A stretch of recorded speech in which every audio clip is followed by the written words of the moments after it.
My name is Anna Miller, and today I turned 32. I live happily with my husband, James, who is 4 years older than me, and our sweet 6-year-old son. We're a small, loving family of 3. Today, we're attending a wedding. It's more of a connection for James than for me. I just recognized the couple by face. The wedding is at a fancy hotel, and I found myself admiring how beautiful everything looked. While James chatted with some guests, I stepped away to use the restroom. On my way back, I overheard some rude whispers. The comments weren't about me directly, but they were mean and made me uncomfortable, so I walked away. As I left, someone rudely shouted at me, but I ignored it. Soon after, I heard footsteps behind me and felt someone grab my arm. I turned to see a woman, breathing heavily. When I pulled my arm away, she stumbled back dramatically. Another woman then approached and started yelling at me, acting like I'd done something wrong. She asked who I was, but I didn't recognize either of them. They told me they were my sister, Natalia, and my mother, but their names didn't bring back any memories or emotions. They got angry when I didn't respond the way they wanted. Soon, 2 men joined, one they called Dad, and the other was Benjamin. Dad looked annoyed, while Benjamin looked shocked. Natalia accused me of crashing the wedding. I felt confused and out of place. These people used familiar names, but they felt like strangers to me. Tension filled the room, and someone yelled for security. "Watch your language," someone warned, trying to calm things down. Dad stood by Natalia, while Benjamin looked overwhelmed and tried to calm everyone. I whispered something quietly, but it got lost in all the noise. Then James arrived. "There you are, Anna. I've been looking for you," he said, drawing everyone's attention. I smiled and replied, "Got caught up with some people." Natalia stared at me angrily as I walked over to James. My so-called parents looked confused. Benjamin apologized nervously. "I'm sorry, Mr. Miller." My wife spoke out of turn. "I apologize to your wife as well," he said, then turned to Natalia. "Come on, Natalia, say sorry." But Natalia refused. "Why should I apologize?" "She should. She's a disgrace to our family. We should have cut her off long ago." Benjamin looked shocked and confused, trying to understand what was going on. Then the older couple spoke up. "We're so sorry, Benjamin. She's always been a problem," they said, referring to me. "We disowned her 10 years ago. We don't know why she showed up today. She's been nothing but trouble." They made it sound like I never did anything with my life after high school, just worked small jobs. They said I should be grateful they raised me at all. But I felt nothing hearing their words. Yes, they were my biological family, but emotionally, we were strangers. They always favored Natalia over me. Our family had a long line of doctors. Our house even had a clinic where my mom worked as a nurse. Outsiders probably thought we were a perfect family, but the truth was very different.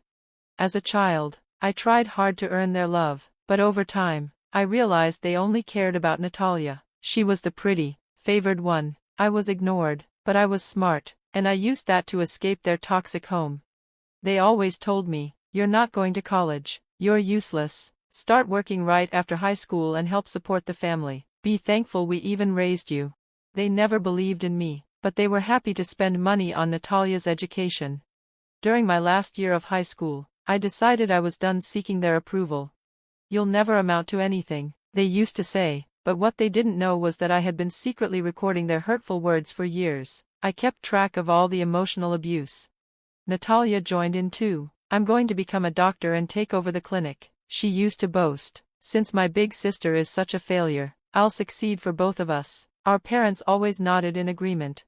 These conversations happened often, like they were rehearsed. I was always the disappointment. Natalia was always the favorite.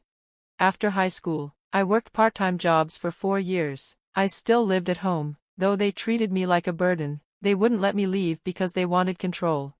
Eventually, I secretly rented my own apartment. I knew I was an adult and didn't need their permission. I lied about how much money I made so they wouldn't ask for more. I even started investing and slowly saved up money.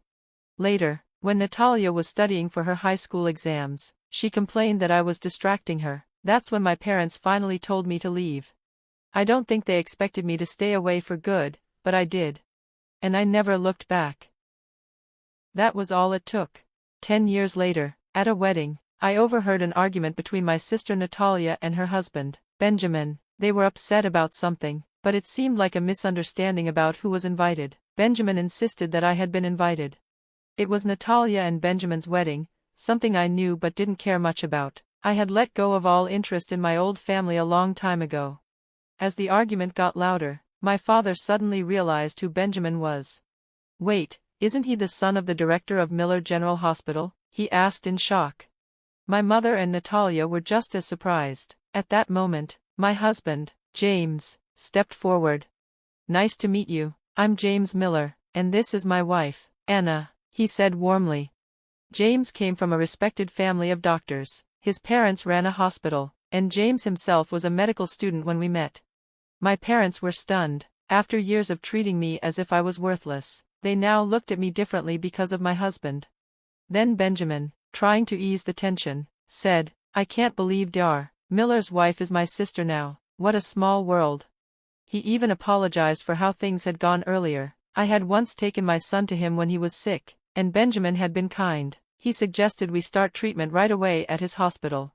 But I told him, "Actually, we're going to get a second opinion." Benjamin looked surprised. Maybe he thought my son's case was special, but I didn't want him to treat Max like just another patient. That's when Natalia jumped in with a cruel remark. "Just because you married a doctor doesn't make you smart. Poor kid, growing up with a mother like you." Benjamin tried to calm her down. "Natalia, stop it, she's your sister." James looked at me, puzzled. "Anna, these people are your family?" I shook my head. "No, not anymore." I told him how they used to treat me, blaming me for everything, not giving me enough food, making me wear old clothes while Natalia got new ones, even tearing up my textbooks. "A real family wouldn't treat you like that," I said. "They wouldn't abuse you or steal from you." My words shocked everyone. Even Benjamin and my parents looked stunned. Rumors about abuse at their clinic had spread, and their business was already suffering, but they never saw that they were the problem. James's parents had also heard about how I was treated. Quietly, they had begun investigating my old family's clinic, maybe to protect me, or maybe to hold them accountable. Natalia yelled, "That's all lies. You're just bitter because you failed at life." But the truth was coming out. Benjamin started questioning her. "She only finished high school?" he asked me. "No," I replied. "She graduated from college and now runs a company that works with hospitals, including ours." Everyone was shocked. My sister stared at me in disbelief. My parents looked lost. "She's lying. She never went to college," Natalia shouted. "I did," I said calmly, "and I didn't need to tell anyone. I was an adult. You weren't my family anymore." They couldn't believe it. My father yelled, "How dare you speak to us like this? We never approved of this." "I didn't need your approval," I answered. After high school, I worked, saved money, and paid my way through college. I even started my own business and met James during that time. Natalia, looking pale, whispered, "How? I always thought she was a failure." But deep down, I think she was confused, because I seemed happier than her. Then I said something that shocked everyone. "By the way, I heard you dropped out of middle school." Natalia tried to act tough. "What are you talking about?" I explained that a distant relative had told me about how she failed her entrance exam for a fancy school and stopped going to classes. Later, our parents arranged her marriage to Benjamin. Benjamin's face darkened. My parents and Natalia looked terrified. I added, "And I also heard you don't actually do medical admin work, you just do simple office tasks, right?" "You're lying," she screamed. "Maybe," I said, "but if it's not true, prove it." Benjamin looked doubtful. He asked Natalia to name just one professor from the university she claimed she went to. She couldn't. "That's not important right now," she shouted, avoiding the question. Benjamin pushed further. "Let's call one of the professors you say you studied under." Panicked, Natalia grabbed his phone and smashed it on the ground, stomping it with her heels until it was broken. Her rage shocked everyone in the room. People stared in silence. My parents tried to calm her down, but it was no use. As I watched it all unfold, I felt nothing. These people weren't my family anymore. "Shall we go home?" I asked James. "Already?" he said, surprised. I smiled. "Yeah, let's grab a cake from the hotel shop on the way." "That sounds nice," James said, and we walked away from the chaos. Later, I heard that Benjamin was caught in a scandal. He was accused of making fake diagnoses and overcharging patients. He was fired, and his marriage to Natalia ended shortly after. My parents tried to contact me for help, but they didn't have my number. They even went to James's hospital, causing a scene at the front desk.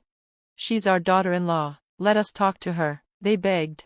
But it wasn't me or James who responded, it was his parents. With cold faces, they asked, "What business do you have with our daughter?" My parents went quiet and left. Eventually, their clinic closed. When I found out, I felt relieved. It felt like justice. Natalia's life continued to fall apart. She got involved with a married doctor, and when the affair was exposed, she was asked to pay compensation. Her parents, embarrassed, disowned her. She ended up working odd jobs, dealing with health problems, and finally becoming homeless.